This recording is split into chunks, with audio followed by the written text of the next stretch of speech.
Cześć, mam na imię Kasia. Dziś pokażemy Wam, jak własnoręcznie po godzinach pracy wyremontowaliśmy małą łazienkę w bloku. Nie będzie to jednak poradnik, ale coś w rodzaju pamiętnika.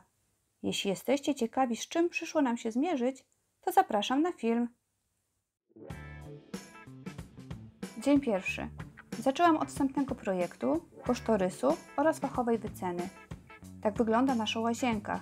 Kwadrat 185 na 185 cm. Zaczynamy od usunięcia wszystkich rzeczy. Demontujemy wannę. Niestety zamiast skarbów wyskakiwały na nas pająki. Co tam jest? Włożymy murki i półeczki. Szukamy skarbów dalej. Na koniec dnia spuszczamy jeszcze wodę z kaloryfera. Jest grudzień, dajemy sobie czas do końca lutego. Dzień drugi. Dziś sobota, mamy więc więcej czasu. Demontujemy kaloryfer.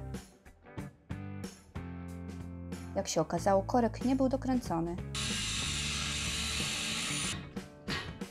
O ile kaloryfer zdemontowaliśmy w mig, gorzej było z piecem, który tak się przyblokował, a rury spiekły, że męczyliśmy się z nim 4 godziny. A piec i pralka to jedyne rzeczy, które zostaną w tej łazience. Teraz najbardziej brudna część pracy – kucie płytek. Należy więc mieć odpowiednie ubranie i sprzęt. Początkowo idzie łatwo, odpada płatami.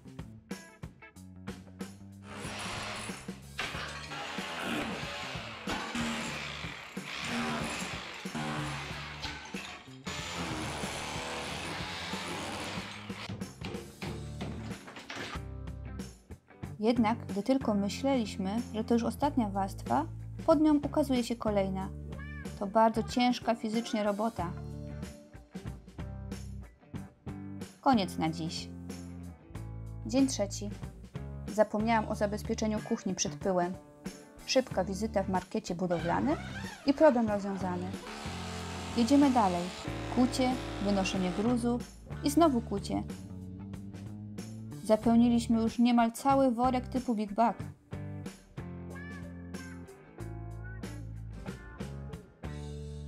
Dzień czwarty. O, widać, że worek już pełny. Będzie trzeba kupić kolejny. No i żwawo zabieramy się do pracy. Teraz idzie bardzo szybko.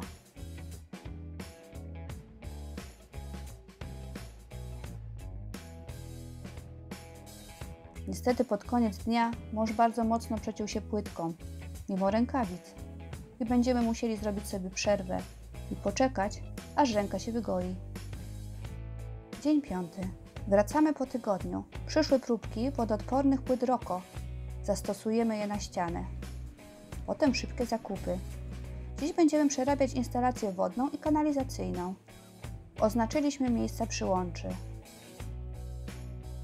W dużej części wykorzystamy istniejące już bruzdy.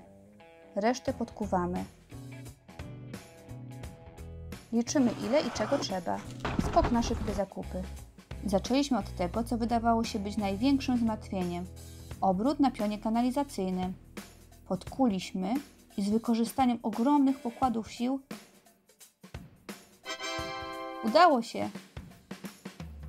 Obcinamy resztę rur i zaczynamy. Zgrzewanie rur nie jest trudne. Staramy się to jednak robić bardzo precyzyjnie. Na szczęście dobrze idzie. Trochę jak budowanie z klocków. Ups, trzeba będzie poprawić. Dziś wykonaliśmy podejście zimnej wody do pieca oraz robiliśmy próbę szczelności. Jesteśmy z siebie bardzo dumni. Dzień szósty. Wracamy po kolejnych 10 dniach. Wypadła delegacja z pracy. Dziś chcieliśmy się wziąć za zgrzewanie instalacji z ciepłą wodą, ale niestety rurka, która idzie do kuchni, jest inna, a lupex, taka pokryta metalem. Nie daje się tak po prostu zgrzać. Szybki tutorial i już wiemy, że nie będziemy szli tą drogą.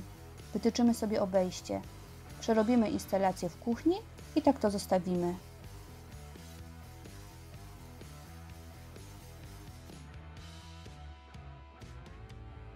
Teraz zajmiemy się instalacją CO do kaloryferów. Zmienimy część miedzianych rurek na peksy i puścimy je w zabudowie sufitowej. Dokształciliśmy się na YouTube na temat lutowania na miękki lód i próbujemy. Na filmikach wygląda to bardzo prosto, a w rzeczywistości, jak robisz to po raz pierwszy, to wcale takie nie jest, szczególnie w trudno dostępnych miejscach. Wyszło bardzo źle, obawiamy się o szczelność. Druga rurka wyszła już całkiem dobrze. Postanowiliśmy zrobić powtórkę. Odlutowaliśmy, wyczyściliśmy dobrze.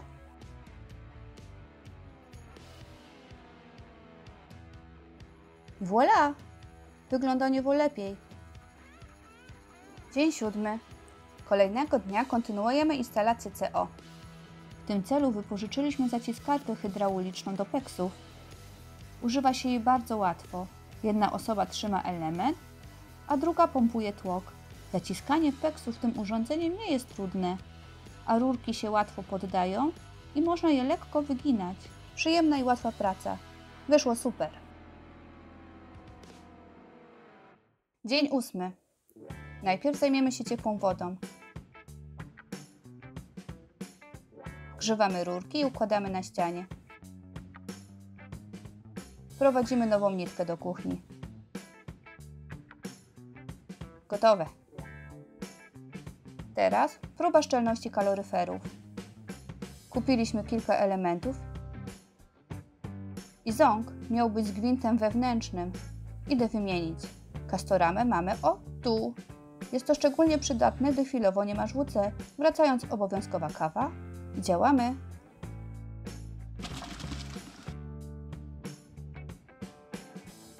Nabijamy instalację powietrzem do 4 atmosfer. Na koniec naszych dzisiejszych prac wyrównamy sobie posadzkę betonem, aby uzupełnić dziurę na środku łazienki. Wyznaczamy poziom wkrętami. Odkurzam, gruntuję.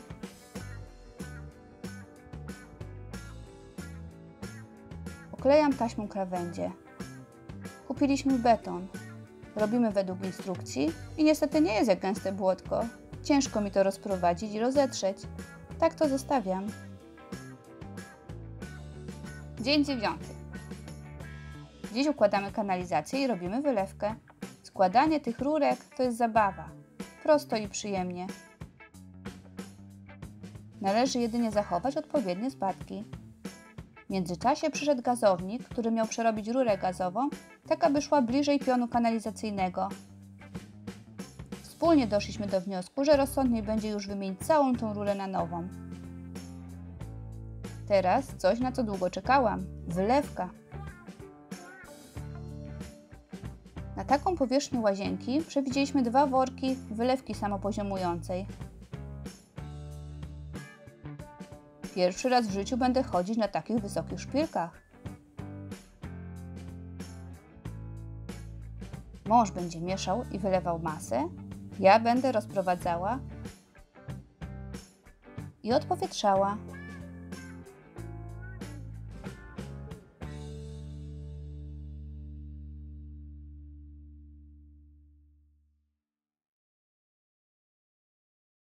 Bardzo ładnie się to rozprowadza i wygląda całkiem dobrze. Dzień 10. Wylewka wyszła pięknie. Rano przyszedł gazownik. W czasie pracy wszystko było dobrze, ale efekt końcowy mieliśmy schować rurę gazową w minimalnej zabudowie sufitowej, a teraz mamy wielki problem. Niestety pod rurą gazową a wylotem nie zmieści się profil 3-centymetrowy i płyta gipsowo-kartonowa. Zadanie to zrobić ładny i równy sufit podwieszany z regipsów na konstrukcji tak, żeby jak najmniej go obniżyć. Szybkie szkolenie zabudowy, już wiemy co robimy. Z pomocą przyszedł nam M-System. Talerzyki zmieszczą się między rurą kominową a gazową. Zrobimy w tym miejscu półeczkę z LEDami. Odmierzamy i montujemy talerzyki.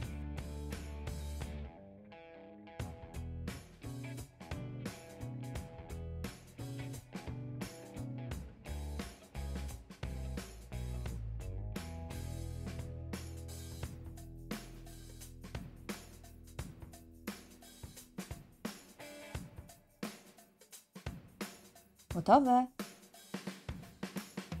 Dzień 11. Na ścianach zamontujemy płyty Ultrament zamiast standardowych zielonych płyt gipsowo-kartonowych. Wiercimy pod talerzyki i już przebiliśmy się do salonu. Nareszcie budujemy. Mierzymy sufit i docinamy płyty gipsowo-kartonowe. Przykręcamy jedną do sufitu. Tak samo z drugą płytą. Gotowe! Teraz trudniejsza część. Wypoziomowanie ścian i wyprowadzenie kątów. Najważniejsze, aby brodzik prysznica był w kącie prostym. Niestety ściana odchodzi tam o ponad 8 cm. Laser jednak bardzo przyspiesza pracę. Wkręcamy talerzyki. Na ścianę pójdą płyty budowlane 1 cm, a na zabudowę gabaritu 2 cm. Płyty budowlane docina się bardzo łatwo. Będziemy je przykręcać do talerzyków dołączonymi do zestawu wkrętami na podkładkach do papiaków. Ustawiamy płytę i przykręcamy. Płyty na łączeniu uszczelniamy klejo-uszczelniaczem. Warto rozejrzeć się w kilku sklepach, zanim zakupi się materiał.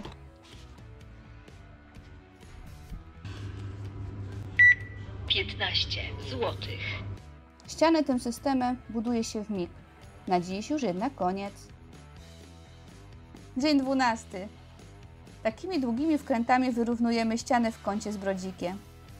Gdybyśmy wcześniej sprawdzili kąty, wiedzielibyśmy, że nie musimy kuć tak dużo w tym miejscu. Dziś skończymy zabudowę sufitu. Postanowiliśmy wzmocnić konstrukcję. Dokręcamy profile, którymi połączymy z sufitem płyty.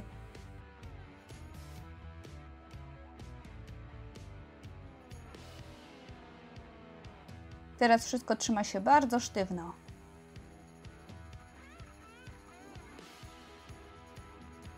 Tak to teraz zostawiamy, bo przyjechał obiadek.